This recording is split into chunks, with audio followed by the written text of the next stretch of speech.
সংগ্রাম চলছে চলবে, গণতান্ত্রিক মূল্যবোধ রক্ষার জন্য সিপিআইএম এর সংগ্রাম চলছে চলবে। জনগণ অধিনায়ক জয় হে ভারত, জনগণ অধিনায়ক জয় হে ভারত ভাগ্য বিধাতা।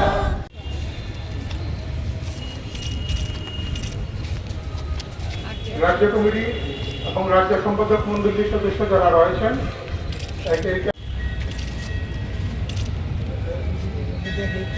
এরপর কেন্দ্রীয় কমিটির সদস্য যারা রয়েছেন